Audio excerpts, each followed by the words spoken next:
Between 6 and 7 p.m. on Tuesday evening, 3 tourists and their driver were on an evening drive through Queen Elizabeth National Park.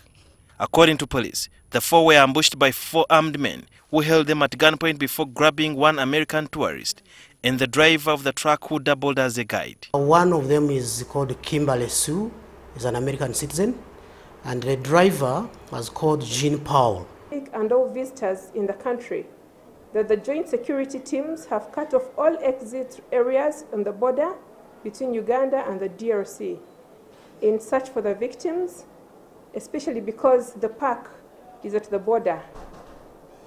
We strongly believe that the perpetrators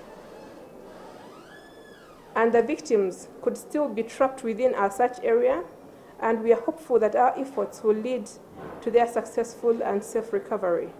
The gunmen are said to have used their abductees' phones to contact the hotel asking for a $500,000 ransom, equivalent to 1.86 billion shillings. We strongly believe that this ransom is the reason behind the kidnap. The tourists were traveling in motor vehicle registration number UAR 77E, which belongs to Wild Frontier Safaris, Uganda. According to Uganda Wildlife Authority policy, tourists are supposed to move with an armed guide to protect them from such uncommon incidents. For example, if you come and visit our park, it is not advisable that you move on your own.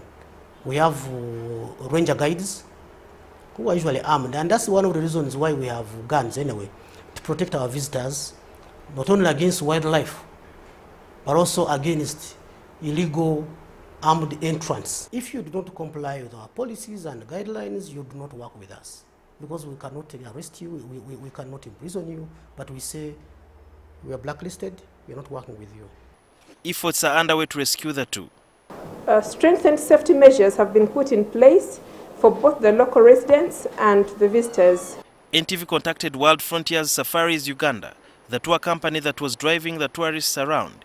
They declined to go on record, saying it would be against the will of their clients. In 1999, armed rebels attacked a camp of tourists within Bwindi Impenetrable Forest and abducted 8 tourists, 4 Britons, 2 New Zealanders, and 2 Americans. They were made walk through the forest, and later the rebels brutally killed all the 8. However, for about 2 decades, there is no such an incident that has ever been recorded within the tourism sector, and it is hoped that these 2 were abducted will be got alive. Sudhir Yarhanga, NTV at UA offices in Kampala.